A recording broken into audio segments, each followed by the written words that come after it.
Welcome back to Sports Fans Only with your boy Sean Mack. Please subscribe to the channel and like the video and share the video. Heavyweight battle that is going down December 19th, live and exclusively on Netflix.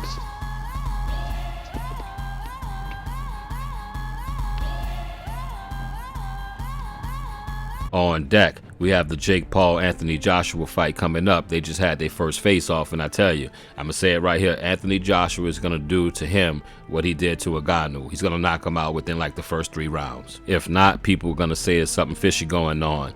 But Jermaine Franklin Jr. has a fight coming up with that young stud Moses Atuma, who I think is possibly the next Mike Tyson. And he has some things to say about Jake Paul and about Anthony Joshua possibly ruin his career by fighting Jake Paul. And I want to call BS on that. First, I want to address all the social media people that say that Jake Paul is bad for boxing. Listen to me.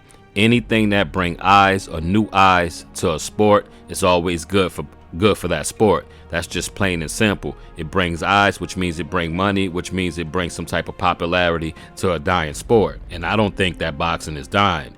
Trust me, I'm 100% a boxing fan since I was a little kid. But the perception to the world is that boxing is a dying sport ever since MMA came about. And trust me, I'm not some big Jake Paul supporter. I really don't like the guy that much and what he did, but I guess it was how I was introduced to him back in the days on YouTube. But I know what he's done for the sport, for boxing, for women boxing, and other matchups that he's been able to do. He's put more money in people's pocket than boxing could ever do, because boxing wanted corrupt. Boxing don't want you with the money. Remember that. Boxing do not want you making a lot of money, similar to Dana White. Jermaine Franklin Jr. actually lost to Anthony Joshua before. So that made me say, well, is he hating? Because I say this, I'm 100% positive if Jake Paul offered the same contract that he offered to Anthony Joshua to Jermaine Franklin, he would take it 100% hands down. I guarantee you. I think it's $70 million. I'm hearing different outlets and different reports from different areas, but it's anywhere between $50 and $70 million that's going into Joshua's pocket because he's fighting on short notice and everything like that. So to anyone out there that's saying that Jake Paul is bad for boxing, he might be bad for the how can I say this, for the purists, for the people that love boxing, such as myself. But it's entertainment. We live in a different world. It's a combat sport, and he's bringing a lot of eyes, and he's bringing millions, hundreds of millions, if not billions, to Netflix when it's going to be all said and done, right? Go ask Anthony Joshua if Jake Paul is bad for boxing. I'm pretty sure the money that Anthony Joshua is about to make in this fight might be combined with 4 fights that he's ever had fighting for Eddie Hearn them and over there across the pond. I'm willing to bet that. $70 million, $50 million to $70 million in your pocket, and you're going to say, well, it's ruining the sport. If I'm Anthony, I'm like, well, let it ruin the sport. I'm about to knock this boy out and go make me a couple M's. So Jermaine Franklin Jr. sat down with Sky Sports, and he had some things to say about why he think Jake Paul is ruining the sport of boxing, which is just utterly ridiculous to me. But I'm going to get to that, and I'll be back to spit some more of that hot fire. Holla. This is from Sky Sports.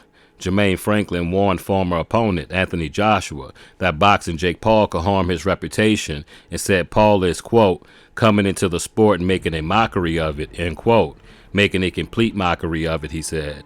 Franklin promises to give Moses Atuma the hardest fight of his young career. Franklin went the distance with Joshua in 2023 after being held to a contentious majority decision defeat by Dillian White the previous year. He picked up good wins over Ivan Dishko most recently, Jerry Forrest, and more. In January, he'll fight the rising star of the heavyweight division, Moses Atuma. But Franklin was unimpressed to see Joshua bout with Jake Paul, a YouTuber turned fighter, confirmed, quote, I think it's rubbish. I understand it's for the money, so it is what it is, but I don't think it's needed. I understand Jake Paul brings money into the sport, but boxing, gotta stop letting him do all this, end quote, Franklin told Sky Sports. Paul is a cruiserweight in his early stages of his professional boxing career. He has fought prize fighters, beating Julio Cesar Chavez Jr., once a middleweight champion, but he's also lost to Tommy Fury, and his only outing at heavyweight saw him box Mike Tyson, the then 58-year-old legend, in an event that proved to be a huge draw. He has never, though, fought anyone like Anthony Joshua. The 36-year-old was a London 2012 Olympic gold medalist and has twice been unified world heavyweight champion. He will fight Paul with proper competition gloves, but there will be a cap on Joshua's weight. He can't go over 145 for the bout. Quote, I've never heard of a catchweight at heavyweight, end quote, Franklin said dismissively. He warned it could harm Anthony Joshua's reputation. Quote, it hurts him, but at this point in his career, he's probably not going to make that money from another fight, end quote, the American fighter said. Outside of that, though, there's really no point. Last quote from Franklin. Quote, Jake is coming into the sport making a mockery out of it, making a complete mockery out of it. Now what he does with other fighters, like Amanda Serrano, I appreciate that. He continued, she's a real fighter, but you're not a real fighter. Doesn't feel natural, doesn't feel real. You know what? At the beginning of Jake Paul's little YouTube boxing career, I felt that way. But the more he moved up, and the more he brought along people like Amanda Serrano, and I saw one of the greatest women fights in general of my life because of Jake Paul. And just the way that the event is held and the way that it's presented, he does it well without the people, the gatekeepers. See, that's where I get into it. Why we have to gatekeep. Why can't somebody come along and do what he's doing? And I know how it is. You might not like him. I particularly don't like him, the man. I don't personally know him, but I'm talking about like how I perceive him and what I've known from him and how I met him online on social media. I particularly don't like him. But like I said, I'm going to end it at this. Anything that brings eyes or new eyes to the sport of boxing brings money, and it gotta be good for the sport. Just can't be the good old boys network all the time. On that note, I've been Sean Mack, and this is Sports Fans Only. Holla.